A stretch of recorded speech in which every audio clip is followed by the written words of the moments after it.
Bom, agora que já discutimos os conceitos que permeiam a inclusão escolar, a gente vai falar o aspecto histórico, né, da construção desses conceitos e da implementação deles, e quais os caminhos trilhados até aqui. Bom, a primeira vez que o termo necessidades educativas especiais surgiu foi em 1978, no Warnock Report, que foi um relatório britânico organizado por especialistas, né, que elaboraram propostas voltadas para a melhoria da educação de pessoas com deficiência. E nesse relatório eles revelam a importância de meios apropriados, né, para que a aprendizagem se efetive. Então, a gente precisa, além de materiais, formação docente, currículo apropriado, né, e uma série de coisas para propiciar a aprendizagem de pessoas com deficiência. O termo deficiência ele passa a ser substituído por necessidades educativas especiais, né, o que abre margem para a oferta do atendimento para todos os tipos de dificuldade de aprendizagem. Então, a gente não atende apenas as pessoas com deficiência, como a gente falou lá nas definições, né? Então, seria um grupo maior, né? Para além das pessoas com deficiência, são as pessoas com necessidades educativas especiais, ou necessidades educacionais especiais. Então, a inserção desses alunos com necessidades educacionais especiais nas escolas regulares objetivava a integração na sociedade, né? Então, apesar de a inclusão social e a inclusão escolar terem referenciais diferentes e objetivos diferentes, né? A inclusão escolar, ela contribui para a inclusão social do indivíduo. Então, a criança com deficiência que estuda desde o início, né, da sua vida, em escolas regulares, ela pode se inserir melhor na sociedade, né, e de forma inclusiva, autônoma. Então, existe uma contribuição da inclusão escolar para a inclusão social. Então, é, a integração, ela também se baseou, né, tem como suporte a normalização. Então, o que seria essa normalização? Quando a gente normaliza o sujeito, né, para ele se integrar naquele espaço. Um exemplo disso seria, por exemplo, a oralização de surdos, né? Os surdos, eles não ouvem e eles podem falar, né? Não necessariamente pelo fato de uma pessoa ser surda, ela vai ser muda.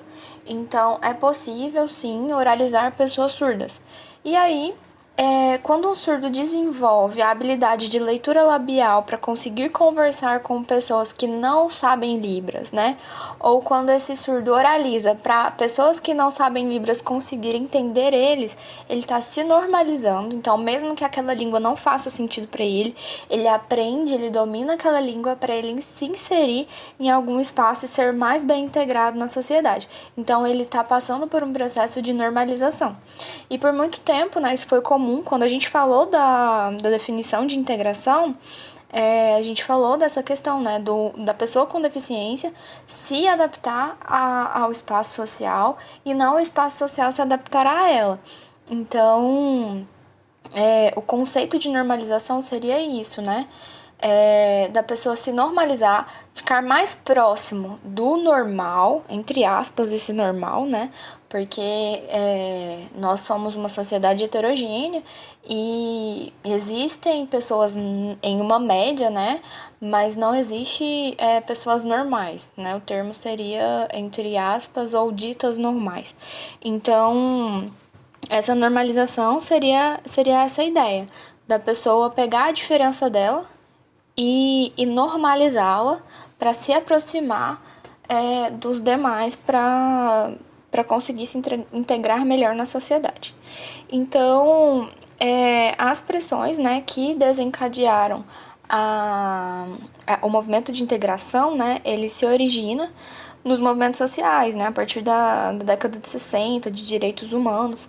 Então, existia uma tentativa de conscientização social dos prejuízos sofridos pela segregação dos grupos, né, alegando o direito daqueles que em situação de deficiência de participarem das atividades cotidianas acessíveis aos demais. Então, como a gente falou lá nas definições, né, se existem atividades ou sistemas, né, disponíveis para um grupo de pessoas e não tem para outro, né, essa pessoa está excluída. Mas se existem sistemas distintos para esses dois grupos, essa pessoa ela está segregada.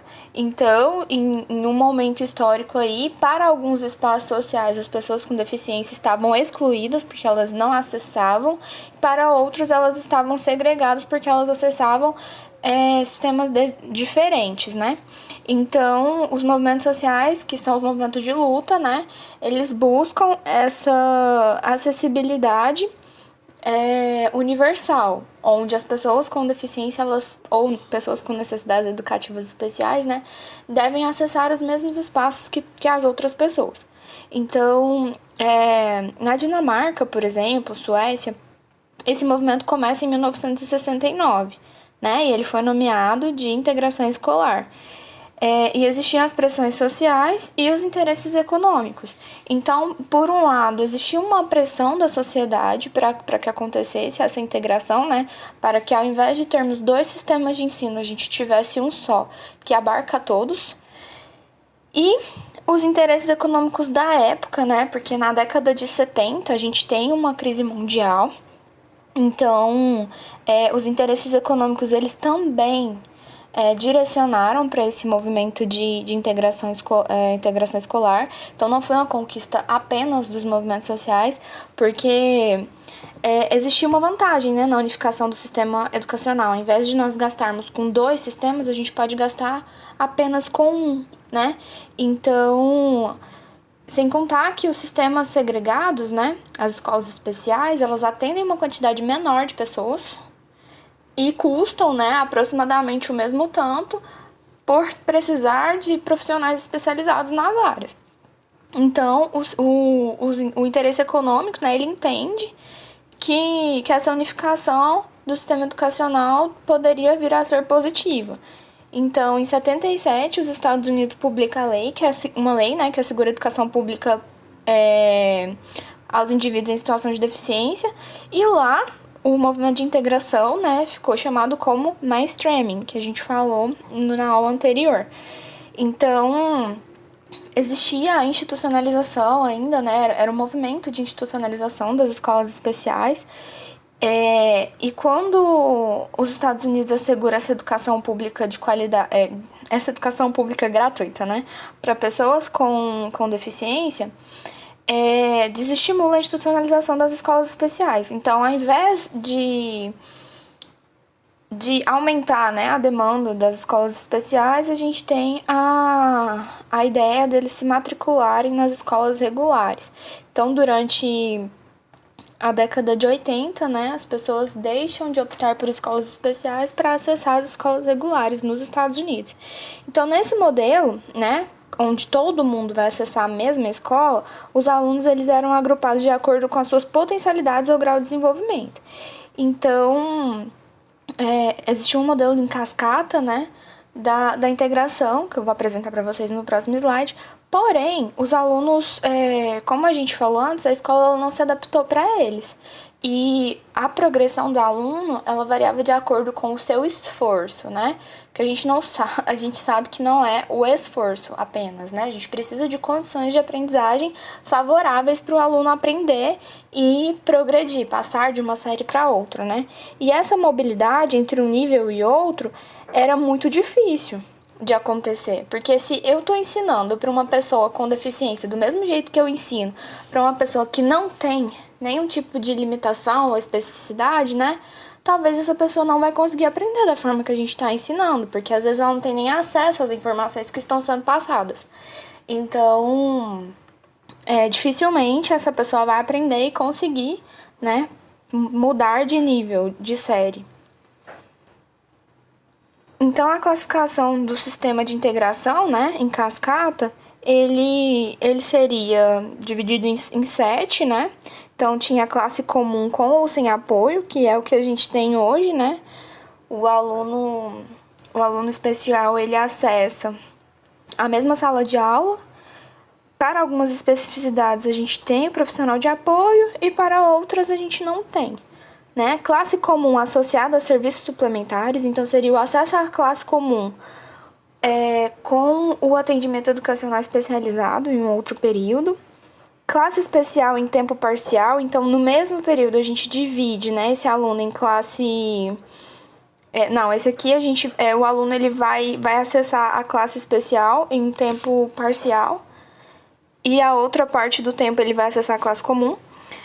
O quarto, a classe especial em tempo integral, então ele não acessa a sala de aula comum, ele não tem, né, o processo de socialização com as outras pessoas, somente com as pessoas da educação especial. Escolas especiais, né, que foi o que a gente falou, que continuaram coexistindo, mas não era o caso de todos os indivíduos com necessidades educacionais especiais. Lares, que são as pessoas que não estão matriculadas em nenhum sistema educacional, mas que aprendem, né? E ambientes hospitalares e instituições residenciais. Então, existem as classes hospitalares, né? A gente tem não só para pessoas com algum tipo de deficiência, mas pessoas com algum tipo de doença que acessam as instituições hospitalares, né? Enquanto com o processo de escolarização, é um serviço hoje oferecido aqui em Goiânia, por exemplo, pela prefeitura, né? Então, a prefeitura tem o grupo de profissionais que atendem às classes hospitalares. Então, essa classificação desse sistema, né, ele seria para atender todos os graus de especificidades, assim como a Manton fala, né, que a gente tem as pessoas com maiores comprometimentos e menores. Então, daria para a gente selecionar e ver aonde cada um se encaixa, né. Esse modelo ele era respaldado nas possibilidades de busca por uma maior integração escolar, fundamentado no progresso individual do aluno. Então, aqui existe um interesse, né, de transformação do sistema educacional de forma que ele atenda melhor os sujeitos e não considerar que todos aprendem da mesma forma e que eles devem estar ali e quem precisa, né, quem tem alguma limitação tem que se esforçar mais ou buscar algo além daquele contexto e não a escola oferecer esse algo, né? Então, ao longo do período de implantação e funcionamento do movimento de integração, existe aquela falta de mobilidade entre os níveis dos alunos, né? Como a gente falou anteriormente. Então, dessa forma, a possibilidade de participação desse grupo nas atividades sociais também estava comprometida, resultando em práticas segregadoras. Então, se o aluno não tem mobilidade, se ele não aprende nesse modelo educacional, dificilmente ele vai atingir, né, os conhecimentos necessários para acessar o mercado de trabalho ou acessar outros espaços sociais. Então, se existe um despreparo profissional, né, instrumental no sistema educacional, que seria a falta de formação docente para receber os alunos, e a gente teve a dissolução das instituições especiais, né, no final da década de 70. E os seus profissionais, eles acabam indo para a escola regular. Então, o que acontece? Eu tenho uma quantidade pequena de profissionais especializados que foram dissolvidos em um grande sistema educacional, né, que é o sistema regular. E esses outros professores, que eram do sistema regular, eles não se sentem responsáveis pela educação das pessoas especiais. Assim como nós temos aqui no Brasil, né? Então, quando a gente tem um profissional de apoio ou um profissional de AE numa escola, os professores da educação regular, eles não entendem que o aluno é dele, eles não entendem que eles precisam se capacitar para atender esses alunos, né? E não entendem a escolarização da pessoa com deficiência como responsabilidade deles. Então, esse movimento, né, ele livraria os profissionais das instituições da necessidade de qualquer formação ampliada, surgindo um subsistema no interior do sistema geral, mas sem recursos específicos que atendessem ao novo público. Então, no Brasil, o que acontece? À medida que as pessoas com deficiência iam para a escola regular, além de não haver acessibilidade, né, como a gente falou quando a gente estava definindo, poucas escolas tinham profissionais preparados para recebê-los. Então, eles acabaram acessando essas escolas, mas eles evadiam, né? Porque eles não aprendiam, não tinham estrutura para aprendizagem. Então, eles passam a evadir e param de estudar, porque as escolas especiais, elas não existiam mais, né? Porque existia um incentivo e o estímulo para poder as pessoas com deficiência acessarem o sistema regular de ensino. Então, eles não estariam matriculados nesse período nem no sistema regular e nem em escolas especiais. Então, só a partir de 2008, no Brasil, com a política de educação especial na perspectiva da educação inclusiva, né, que foi uma política idealizada pela Secretaria, pelo SECADI, né, que é a Secretaria de Alfabetização, Diversidade e Inclusão do MEC, que foi extinta, né? Então, a partir daí, dessa política, que as pessoas com deficiência voltam a se matricular de forma expressiva nas escolas regulares e a acessar o sistema regular de ensino com maior condição, né, de permanência. Então, mundialmente falando, foi um cenário que propiciou o ressurgimento dos centros especializados, né, privados e filantrópicos. Então, nos Estados Unidos, por exemplo, as maiores escolas de atendimento para pessoas autistas são escolas privadas, né? E no Brasil a gente ainda tem vários centros de educação filantrópicos, principalmente nos interiores, né? Que não tinham os centros financiados pelo Estado, então surgiram esses centros filantrópicos para atender, não de forma regulamentada, né, pelo Ministério da Educação, mas para ensinar o currículo funcional mesmo, né, já que essas pessoas não estavam acessando nenhum tipo de escolarização.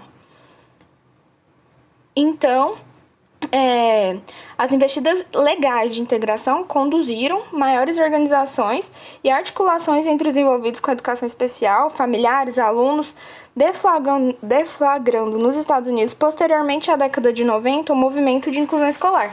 Então, foi o mesmo movimento, né, que a gente falou desde 1988 a 2015, quando a gente fala da legislação, né?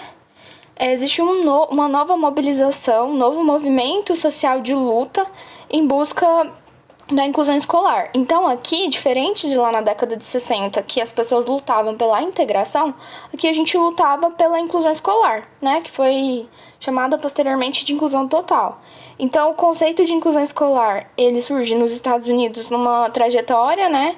Iniciada pela reforma denominada Movimento pela Excelência da Escola, em que a escola era considerado o locus dos problemas educacionais. Então, a escola é um microespaço que expressa, né, os problemas sociais de um macroespaço. Então, se eu tenho uma sociedade preconceituosa que exclui o sujeito, a escola ela também vai fazer isso. Se o modelo da minha sociedade é meritocrata, a escola também vai ter características meritocratas, né? Então, se eu tenho uma escola que é excludente e meritocrata, as pessoas com deficiência muitas vezes não conseguem, né, atingir o sucesso, a aprendizagem dentro desse espaço. Então, se o paradigma neoliberal da modernidade classifica a escola como mecanismo social privilegiado, capaz de promover o desenvolvimento dos indivíduos, transformando-os e concedendo-os a mobilidade social, né, a gente ouve muito o termo que a gente vai conseguir, né, conquistar o sucesso na vida através da educação. Então, só a educação pode fazer com que a gente ascenda, né, socialmente. Então, a exclusão, ela tem uma natureza mais sociocultural do que econômica, né, pois distingue claramente do problema da desigualdade. Então, a escola, ela é um espaço que pode excluir, né, quando a gente discute avaliação, currículo, né, a gente entende que toda a estrutura educacional, ela pode vir, sim, a excluir alguns sujeitos, né, e as pessoas com deficiência, elas fazem parte desse grupo de pessoas que é excluído dentro da escola. Então, a criação de mecanismos de desempenho baseados em propostas de controle de qualidade, testes padronizados e classificação, né, que são características neoliberais, angariaram perspectivas inovadoras aos currículos e métodos instrucionais. Então, a gente se encontra, né, com outros movimentos, né? Então, os movimentos de reconceptualização do currículo, diferentes métodos de avaliação para serem implementados, né? Então, se a gente tem um currículo enrijecido, se nós temos métodos instrucionais, um processo de aprendizagem onde todo mundo tem que aprender do mesmo jeito, no mesmo tempo, e testes padronizados, né? Isso provoca a evasão de alguns grupos sociais. As pessoas com deficiência também, mas outras pessoas também acabam evadindo da escola por conta dessa característica meritocrata de educação, né? Onde a gente não se preocupa com a aprendizagem do aluno, a gente se preocupa com a formação padronizada de alguns sujeitos, né? Então, alguns sujeitos das classes mais altas ou socioculturalmente, né, melhores que as outras, eles vão obter sucesso nesse modelo de escola. Então, em busca da desburocratização e ampliação da autonomia escolar, surge, né, na mesma década, o movimento de reestruturação escolar, visando mudanças organizacionais na escola, melhoria do status do professor e descentralização com gestão local dos recursos financeiros e escolares, inclusive dos programas de educação especial. Então, esses movimentos, né, eles contribuem consideravelmente e desencadeiam, né, no movimento de inclusão escolar, que a gente falou anteriormente, né, também chamado de inclusão total. Então, com a proposta de educação regular, que era, como proposta de educação regular, que era adequar a sala de aula ao possível aprendizado do aluno com necessidades específicas, né, o desafio que se estabelece é encontrar formas de atendimento ao maior número de alunos. Então, que é o modelo que a gente tem hoje, né?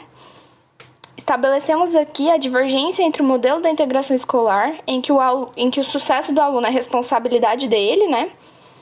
E do ambiente escolar que está inserido, e o modelo de educação regular, que desafia educadores, pesquisadores e a escola a elaborar ações capazes de fortalecer o desenvolvimento do educando.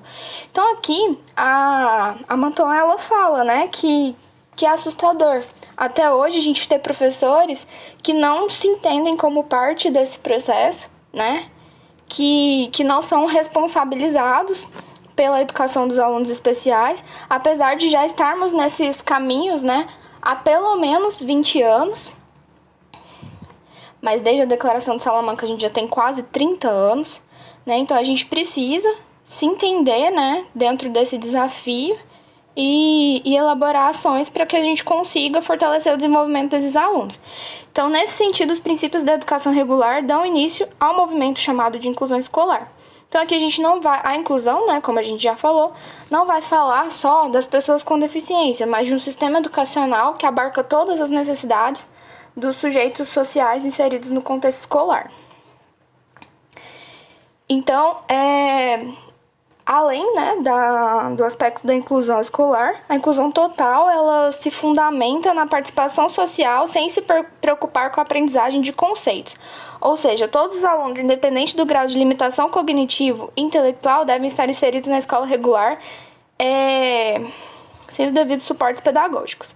Em contraponto à inclusão total, foram impelidas argumentações pela confiança do direito civil que reza contra a segregação dos alunos com base em suas deficiências. Devido à legislação, muitos pareceres favoráveis à inclusão foram expelidos judicialmente, que desencadeou longas disputas judiciais. Por exemplo, quando a gente falava do movimento em cascata da integração, né, os alunos, de acordo com o grau de limitação cognitiva, eles acessavam salas diferentes ou modelos diferentes, né, ali dentro. Nessa perspectiva, todos os alunos, independente do grau de comprometimento, eles devem acessar o mesmo espaço dentro da escola, né? Assim como a gente vive hoje o modelo no Brasil. Então, de perceber, por exemplo, alunos de 20 anos não alfabetizados ainda na educação regular, né? Apesar de terem passado pelos anos, né, de alfabetização, pelo atendimento na tentativa da alfabetização, não foi possível alfabetizá-los, mas eles continuam ocupando os mesmos espaços das pessoas alfabetizadas e dos alunos que foram alfabetizados no tempo regular. Então, mais do que integrar os indivíduos excluídos do sistema regular de ensino, a inclusão incluiria a todos em idade escolar, independente de suas especificidades ou cultura, oportunizando a aprendizagem de qualidade por meio de estratégias de ação específicas. Então, por mais que as pessoas aprendam de formas diferentes, tenham especificidades e limitações diferentes, né, todos numa perspectiva vigotskiana, né, podem contribuir para a aprendizagem do outro. Então, esse é um dos princípios fundamentais da escola inclusiva, né, onde todos os alunos devem aprender juntos, sempre que possível, independentemente das dificuldades e diferenças que eles apresentam. Então, existem tempos de aprendizagem diferentes, existem conceitos que algumas pessoas não vão aprender, né? Mas todas as pessoas sempre aprendem alguma coisa. Então, o processo de escolarização, numa perspectiva inclusiva, todos devem estar juntos, né? Para aprender, independente das dificuldades e limitações. Uma perspectiva sociocultural de educação, onde existe a interação, a integração, né? Mas visando a aprendizagem do sujeito. Nesse cenário, né, o desafio que se coloca para a escola inclusiva, considerando o estado mínimo, está na complexidade de elementos como a formação docente, né? Porque apesar da gente ter a lei de Libras, por exemplo, né, onde todos os profissionais todo mundo que faz licenciatura devem fazer Libras durante a graduação, a gente não tem ainda disciplinas obrigatórias nos cursos de licenciatura que discutam de fato a inclusão escolar.